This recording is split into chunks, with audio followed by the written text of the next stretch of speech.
Di sebuah hutan yang selalu riang, yang kita sebut hutan ceria, hiduplah seekor kelinci kecil bernama Kiki. Kiki bukanlah kelinci biasa. Kakinya memang lincah, telinganya sensitif, tapi yang paling istimewa adalah hatinya. Setiap pagi, saat matahari mulai menyapa pepohonan, Kiki sudah siap untuk menyebarkan senyum. Ia tahu bahwa kebaikan adalah melodi terbaik di dunia. Dan ia ingin memastikan semua teman-temannya mendengar melodi itu. Siapapun yang membutuhkan bantuan, Kiki akan selalu menjadi yang pertama muncul, membawa energi dan semangat positif. Hari itu, Kiki melompat-lompat kecil sambil bersenandung lagu kesukaannya. Tolonglah, tolonglah, hatiku gembira. Udara terasa segar, aroma bunga memenuhi jalan setapak. Kiki selalu memulai harinya dengan mencari tahu siapa yang hari ini butuh uluran tangan. Kiki percaya bahwa menolong bukan hanya kewajiban, tapi juga sumber energi tak terbatas. Ia tidak pernah berharap balasan. Yang ia inginkan hanyalah melihat wajah-wajah bahagia. Filosofi sederhananya adalah, satu kebaikan kecil hari ini bisa menciptakan gelombang kebahagiaan besar esok hari. Kiki terus melompat, matanya tajam mengamati sekitar. Tiba-tiba, dari balik semak belukar, terdengar suara, "Aduh, berat sekali." Itu adalah Sasa, si tupai lincah, yang biasanya sangat kuat. Tapi hari ini, Sasa terlihat putus asa. Ia sedang berusaha mendorong keranjang rotan yang penuh sesak dengan kacang kenari yang sangat besar. Persiapan untuk musim dingin yang akan datang.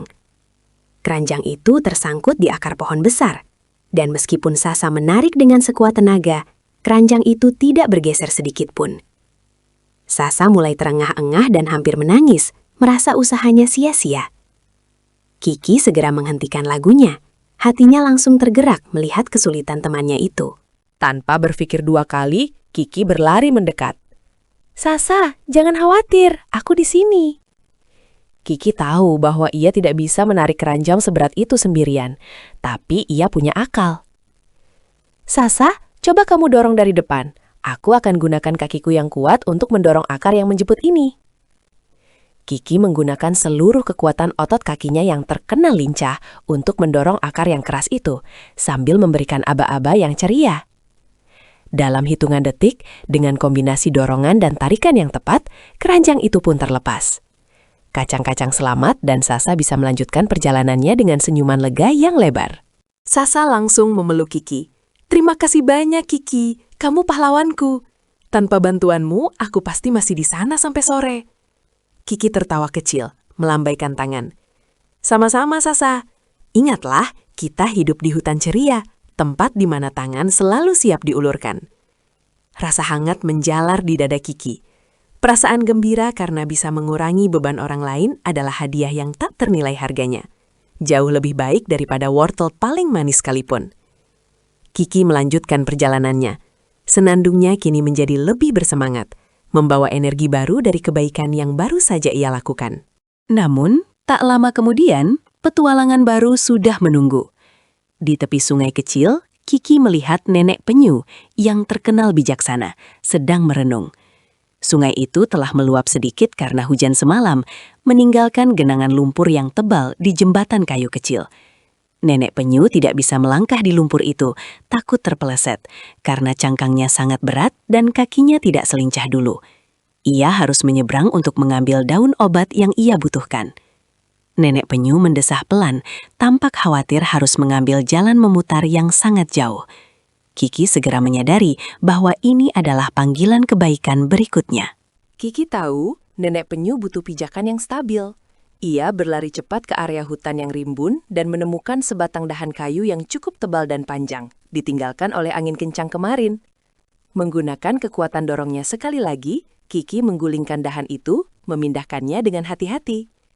Ia menempatkan dahan kayu tersebut tepat di atas genangan lumpur tebal, menciptakan sebuah jembatan darurat yang kokoh dan aman. Kiki mengatur napas sejenak, lalu memanggil dengan suara riang. "Nenek penyu, jembatan baru siap. Silakan lewat dengan tenang, ini aman." Kiki menahan dahan itu dengan kakinya agar tidak bergeser saat nenek penyu melintas. Nenek penyu tersenyum lebar. Senyumnya yang bijaksana penuh rasa terima kasih. Dengan hati-hati, ia berjalan di atas jembatan darurat kayu itu. "Terima kasih, Kiki. Kamu sangat baik dan cerdik," katanya. Suaranya lembut. "Kebaikanmu ini membuat perjalanan yang sulit terasa mudah." Setelah nenek penyu menyeberang dengan aman, Kiki merasakan gelombang kebahagiaan yang kedua hari itu. Itu adalah sensasi luar biasa yang hanya bisa didapatkan saat kita melihat orang lain merasa lega dan bahagia karena uluran tangan kita. Membantu orang lain, bagi Kiki, adalah seperti mengisi ulang baterai semangatnya. Tindakan Kiki tak luput dari perhatian. Dari balik pepohonan, Bebek Budi dan Landak Lili melihat semua yang terjadi. Mereka kagum pada dedikasi Kiki. Tak lama kemudian, mereka mulai meniru Kiki.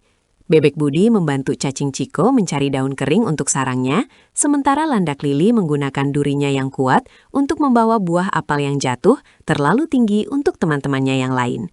Kebaikan Kiki seperti riak air yang menyebar, mengubah hutan ceria menjadi tempat yang semakin peduli dan harmonis. Mereka menyadari bahwa kebaikan itu menular dan sangat menyenangkan untuk dibagikan. Hari itu, hutan ceria dipenuhi dengan kegiatan tolong-menolong yang sibuk. Kiki duduk di bawah pohon jamur, mengamati pemandangan kebaikan yang ia ciptakan. Ia merasa bangga, bukan karena pujian, tapi karena melihat kebahagiaan universal. Ia menyadari sebuah rahasia besar. Ketika kita menolong, kita tidak hanya meringankan beban orang lain, tapi juga meringankan beban diri sendiri. Rasa empati dan berbagi membuat hidup lebih bermakna. Lagu di hatinya kini bukan lagi hanya senandung kecil, tapi paduan suara gembira yang melibatkan semua penghuni hutan. Kiki tersenyum, berjanji pada dirinya sendiri bahwa ia akan terus membawa semangat menolong ini setiap hari, tanpa kenal lelah. Dan begitulah, Kiki si kelinci kecil yang suka menolong, mengajarkan pelajaran paling penting. Hutan ceria menjadi benar-benar ceria karena setiap penghuninya memilih untuk peduli. Dari memindahkan keranjang berat hingga membangun jembatan darurat, setiap tindakan kecil memiliki dampak besar. Ingatlah, seperti Kiki, kamu juga memiliki kekuatan untuk menjadi pahlawan bagi teman-temanmu. Tidak perlu kekuatan super, hanya butuh hati yang besar dan mata yang siap melihat siapa yang sedang kesulitan. Jadilah seperti Kiki dan lihatlah bagaimana dunia di sekitarmu akan merespons kebaikanmu. Kisah Kiki membuktikan, kebaikan adalah lagu abadi yang membuat hutan ceria selalu indah. Mari kita semua mencontoh Kiki di kehidupan kita sehari-hari ya. Selalu siap membantu, selalu siap berbagi senyum. Ingat teman-teman, sekecil apapun bantuanmu, itu sangat berarti bagi yang menerima. Mari kita terus sebarkan kebaikan. Sampai jumpa di kisah hutan ceria berikutnya yang tak kalah seru. Jangan lupa like dan subscribe untuk update seru lainnya, agar kamu tidak ketinggalan petualangan Kiki dan teman-teman.